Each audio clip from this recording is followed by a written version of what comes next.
आप लोग जरा इमेजिन करिए कि आप लोग एक दिन सुबह सुबह एकदम मस्त उठते हैं, उसके बाद ब्रश वगैरह करते हैं, मुंह हाथ धोते हैं, उसके बाद आप जाते हैं टीवी का स्विच ऑन करके बैठ जाते हैं टीवी देखने के लिए। आप क्या करते हैं, टीवी ऑन कर कर पोगो चैनल पर जाते हैं, वहां पर छोटा भीम देखने लगते हैं। छोटा भीम देखने के बाद आपको 5 मिनट बाद क्या करते हैं, चैनल को स्विच करके डिज्नी चैनल पर लगाते हैं और डोरेमोन देखते हैं। उसके बाद क्या होता है, थोड़ा देर बाद आपको सुनने में आता है कि सुबह सुबह उठकर यही करो, पढ़ाई लिखाई तो करना नहीं है, टीवी देखो बैठ के। तो आप ये सुनकर क्या करते हैं कि टीवी का स्विच जाकर ऑफ करते हो और आकर कंप्यूटर के सामने बैठकर अब अपना कोडिंग करना स्टार्ट कर देते हैं। रिएक्ट जेएस वाला जो प्लेलिस्ट है उसको एक्सेस करते हैं और रिएक्ट जेएस का प्लेलिस्ट आप देखकर कोडिंग करना स्टार्ट करते हैं। तो यहां पर मैं आप लोगों का ध्यान जरा सा वो टीवी वाले पार्ट पर ले जाने चाहूंगा। वहां पर आपने क्या किया, आप लोग गए टीवी को स्विच ऑन किए, उसके बाद आप जाकर पोगो पर छोटा भीम देखने लगे। फिर आपका थोड़ा देर बाद मन क्या हुआ कि आप लोग डोरेमोन देखे, तो आप इसको चैनल को स्विच करके डिज्नी पर चले गए। तो यहाँ पर आप क्या कर रहे थे, यहाँ पर आप सिंपली से ये कर रहे थे क्या कि आप लोगों को पोगो देखना था तो आप लोग एक टीवी में देख रहे थे, एक टीवी में पोगो चल रहा था। फिर अगर आपको डिज्नी देखना था तो वो पुराना वाला टीवी उतार के नीचे रख रहे थे, फिर नया टीवी लगा रहे थे, उस पर डिज्नी चैनल देख रहे थे।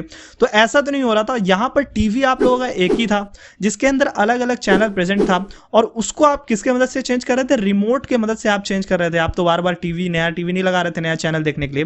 तो उसी तरीके का यहाँ पर रिएक्ट में भी होता है। रिएक्ट में सिर्फ एक ही पेज रहता है जिसका नाम रहता है index.html।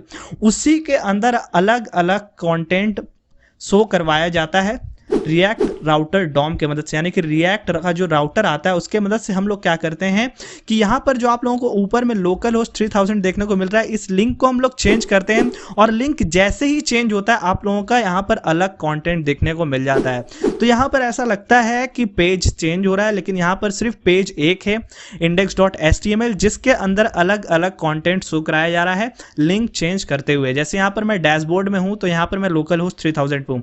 अगर मैं कॉन्टैक्ट जेएस पर जाता हूं तो देखिए यहां पर लिंक चेंज हो गया। लिंक चेंज होने के साथ साथ क्या हुआ कि यहां पर जो अंदर का कंटेंट था वो भी यहां पर चेंज हो गया। तो चलिए हम लोग समझते हैं कि हम लोग किस तरह से इस चीज को करते हैं। तो यहाँ पर आज हम लोग देखेंगे कि किस तरह से हम लोग राउटर का इस्तेमाल करते हैं रिएक्ट जेएस में। तो यहाँ पर हमारा एक फाइल है जो कि app.js के नाम से है। यहाँ पर कुछ इस तरह का आप लोगों का फाइल स्ट्रक्चर होता है। सबसे पहले मैं आप लोगों को दिखा देता हूँ कि फाइल किस तरह से बनाया जाता है और फाइल का स्ट्रक्चर क्या होता है। यहाँ पर हम लोग फंक्शन बेस का इस्तेमाल करने वाले हैं, तो इसीलिए हम लोग यहाँ पर देखेंगे किस तरह से हम लोग को बनाना है। यहाँ पर जैसे ही मैं एसआरसी पे जाता हूँ और यहाँ पर न्यू फाइल पर क्लिक करता हूँ तो मैं यहाँ पर एक न्यू फाइल बना सकता हूँ। मैं यहाँ पर ऐसे ही आप लोगों को दिखाने के लिए कि रिएक्ट का जो स्ट्रक्चर होता है वो किस तरह का होता है, वही मैं आप लोगों को रिएक्ट का जो जावास्क्रिप्ट का जो कोड होता है वो किस तरह का देखने को मिलता है वो मैं आप लोगों को दिखाने के लिए मैं यहाँ पर एक फाइल बना रहा हूँ demo.js के नाम से। तो यहाँ पर आप लोगों को जैसा कि मैंने बताया था कि आपको एक्सटेंशन में आना है और आप लोगों को यहाँ पर E7 plus react Redux react native ये वाला जो आपका स्निपेट वाला है इस एक्सटेंशन को डाउनलोड कर लेना है। तो यहाँ पर मैं जैसे demo.js में आता हूँ और लिखता हूँ RAFCE और मैं एंटर करता हूँ तो मेरा देखिए यहाँ पर आपका एक रिएक्ट फाइल के अंदर जो कोड होना चाहिए वो पूरा बनकर आ चुका है। तो इस फाइल में बेसिकली क्या है, यहाँ पर देखिए यहाँ पर हम लोग सबसे पहले रिएक्ट को लेकर के आ रहे हैं, इसको इस तरह से इंपोर्ट कर ले रहे हैं रिएक्ट को और उसके बाद एक फंक्शन बना रहे हैं जो कि आपका यहाँ पर HTML कोड रिटर्न कर रहा है। देखिए यहाँ पर रिटर्न के अंदर HTML कोड क्या है, div डेमो, और यहाँ पर इस फंक्शन का नाम यहाँ पर हम लोग क्या कर दे रहे हैं, डेमो। उसके बाद हम लोग क्या कर रहे हैं कि एक्सपोर्ट डिफॉल्ट डेमो यहाँ पर लिख दे रहे हैं।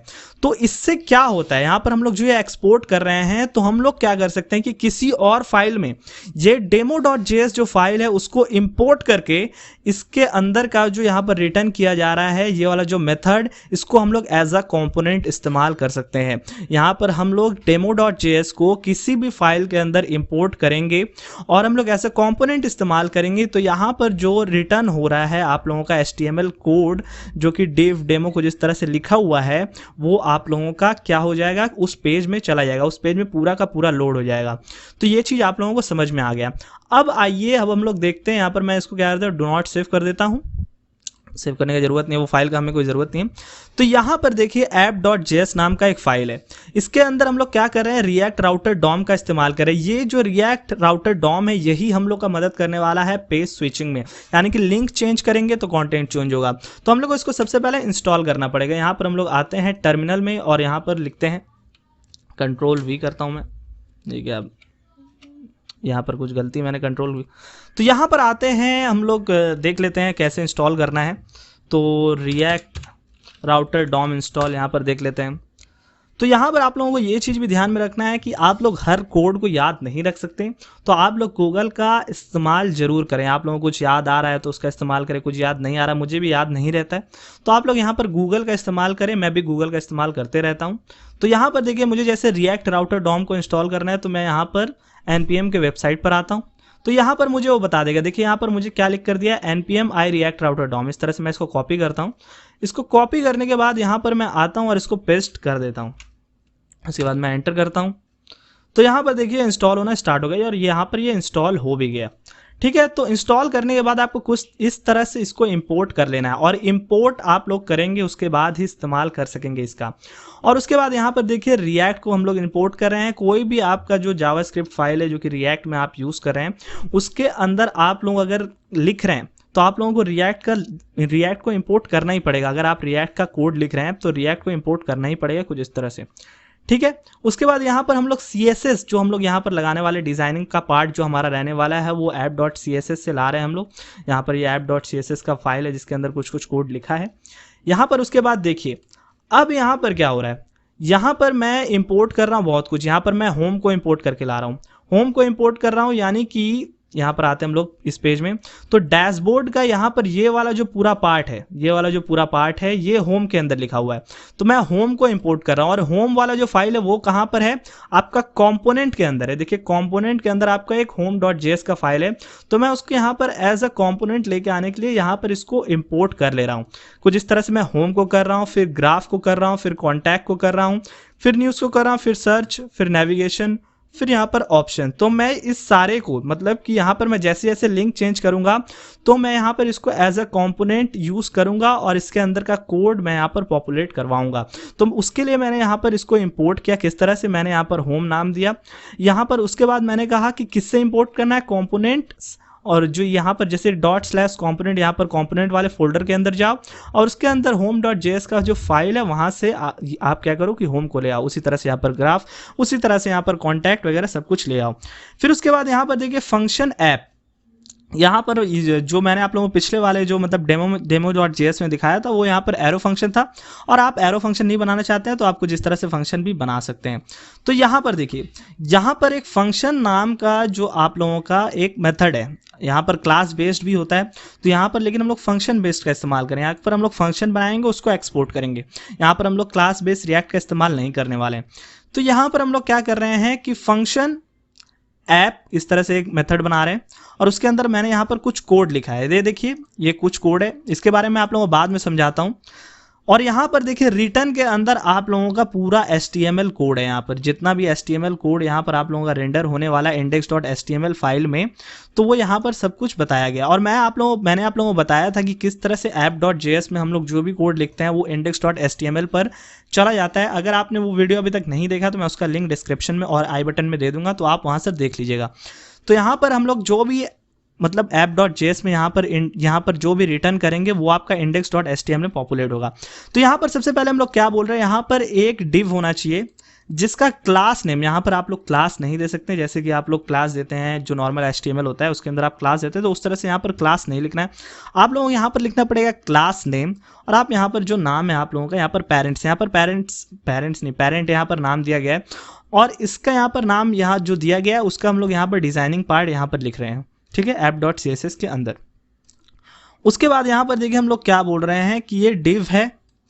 ये div के अंदर जो आपका index.html फाइल होने वाला है उसके अंदर क्या होगा कि एक div बनेगा कुछ इस तरह का, और उसके अंदर जो ऑप्शन वाला जो कंपोनेंट है यानी कि option.js है, जो यहाँ पर मैं ऑप्शन लेकर आता हूँ आप लोगों को। यहाँ पर option.js के अंदर जितना भी कोड सब पड़ा है वो क्या करो कि तुम क्या करो कि सबसे पहले एक div बनाओ। index.html फाइल में ये div बनेगा, उसके अंदर उसका जो चाइल्ड होने वाला है उसके अंदर जो पूरा कोड है, जो option.js के अंदर यहाँ पर पूरा HTML कोड जो यहाँ पर रिटर्न किया गया है, वो यहाँ पर ये div जो पेरेंट बनेगा उसके बाद यहाँ पर पूरा कोड वो आ जाएगा। ठीक है, तो यहाँ पर आप लोगों को ऐसा कंपोनेंट इस्तेमाल करने के लिए जो आपने यहाँ पर इंपोर्ट किया, जैसे मैंने यहाँ पर एज अ ऑप्शन यहाँ पर इसको इंपोर्ट किया है, तो यहाँ पर मैं ऑप्शन लिखूंगा और यहाँ पर मैं ये इस तरह से स्लैश दूंगा और इसके बाद यहाँ पर मैं इसको क्लोज कर दूंगा, ये एरो ब्रैकेट जो है। तो यहाँ पर देखिए PRID, यहाँ पर हम लोग इसको क्या कर रहे हैं कि एज अ प्रॉप मैं चाहता हूँ कि ऐप जो हमारा app.js फाइल है उसके अंदर से मैं कुछ इंफॉर्मेशन भेजूँ option.js के अंदर। मैं चाहता क्या हूं कि option.js के अंदर इस फाइल से कुछ इन्फॉर्मेशन भेजूं जो कि उसको यहाँ पर option.js फाइल के अंदर मिल जाए और वो वहाँ पर उसके हिसाब से कुछ काम कर सके। तो मैं यहाँ पर प्रॉप्स का इस्तेमाल करता हूँ। अभी उसका आपको ध्यान नहीं देना, उसके बारे में टेंशन नहीं लेना, मैं सब कुछ बताऊंगा कि उसका कैसे इस्तेमाल करना है। तो यहाँ पर अभी इस तरह से जो यहाँ पर भेजा जा रहा है ये सब अभी आप लोग यहाँ पर इग्नोर करें, ठीक है। तो यहाँ पर मैं क्या कह रहा हूँ कि एक पेरेंट बनाओ जो मतलब एक डिव बनाओ जिसका क्लास नेम पेरेंट दो, उसके अंदर जो option.js के अंदर पूरा कोड है उसके बाद सारा कोड लिखो। उसके बाद यहाँ पर एक और डिव बनाओ जिसका क्लास नेम यहाँ पर कंटेनर होने वाला है। उसके बाद जो नेविगेशन के अंदर, यानी यहाँ पर जैसे ऑप्शन के अंदर इतना सब कोड है उसी तरह से नेविगेशन के अंदर भी HTML कोड पड़ा है वो लिखो। उसके बाद मेन चीज यहां पर आ रहा है कि अब हम लोग लिंक चेंज कर करके क्या करेंगे कि नया नया कंटेंट यहां पर पॉपुलेट करवाएंगे। यहां पर हमने इसको कुछ इस तरह से लिखा का मतलब ये कि ये हर पेज में ही आने वाला है, ये हर पेज में ही आने वाला है। यहां पर ये लिंक अगर चेंज होता है तो ये वाला पेज, ये वाला जितना मतलब पूरा कोड है यहाँ पर HTML कोड यहाँ पर जो होने वाला है ये हर पेज के अंदर ही आएगा। और उसके बाद यहाँ पर हम लोग राउटर का इस्तेमाल कर रहे हैं। उसके बाद जितना कोड यहाँ पर आने वाला वो या तो home.js से आएगा, या तो contact.js से आएगा, या तो यहाँ पर आपका ग्राफ से आएगा, या फिर यहाँ पर न्यूज़ से आएगा। तो यहाँ पर ये वाला चीज़ तो पूरा बनेगा और उसके अंदर आपका जैसे जैसे राउट चेंज होगा वैसे वैसे यहाँ पर कंटेंट आपका यहाँ पर आते चला जाएगा। और यहाँ पर देखिए जो हमने शुरू में 2 डिव बनाया था जो कि पेरेंट और कंटेनर था वो यहाँ पर ख़त्म हो रहा है।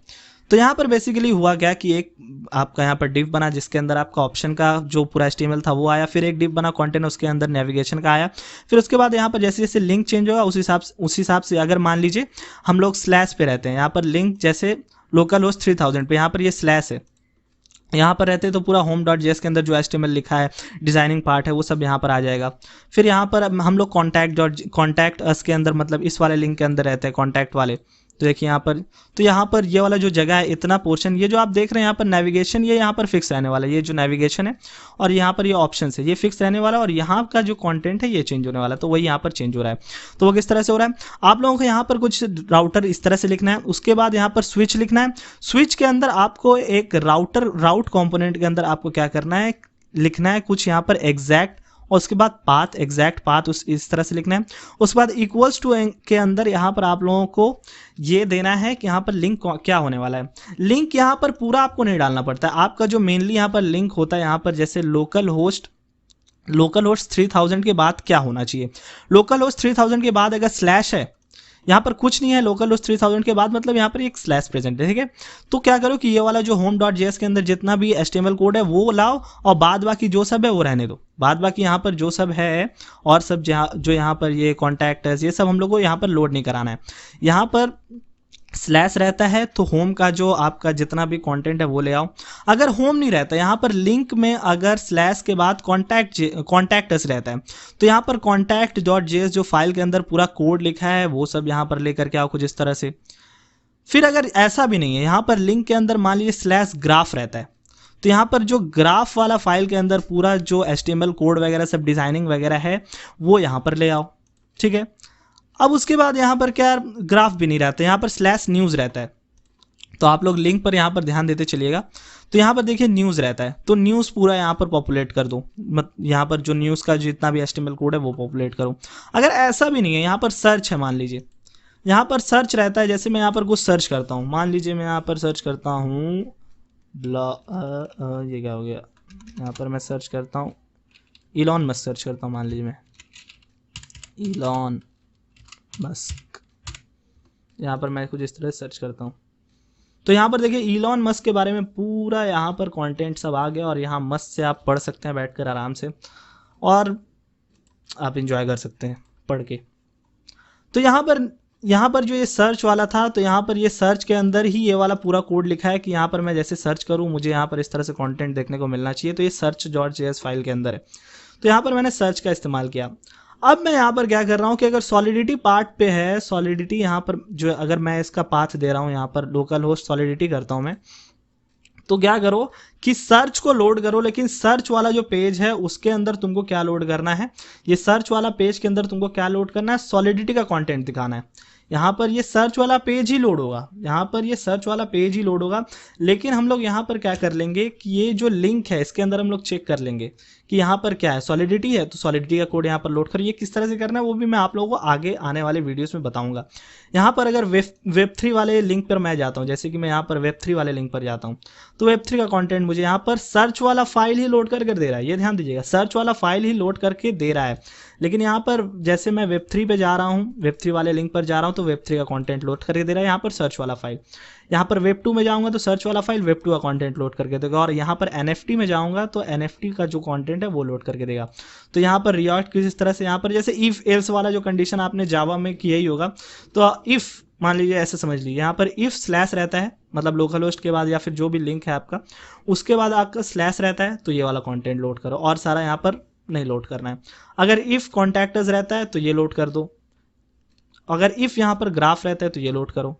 यहाँ पर मतलब कि राउटर में एक ही लिंक के अंदर जो आपका सब यहाँ पर जो एज अ कंपोनेंट आप लोड करवाना चाहते हैं, यहाँ पर कॉन्टैक्टर्स के अंदर इसके अंदर जो जो आप पॉपुलेट कराना चाहेंगे वही वही यहाँ पर पॉपुलेट होगा।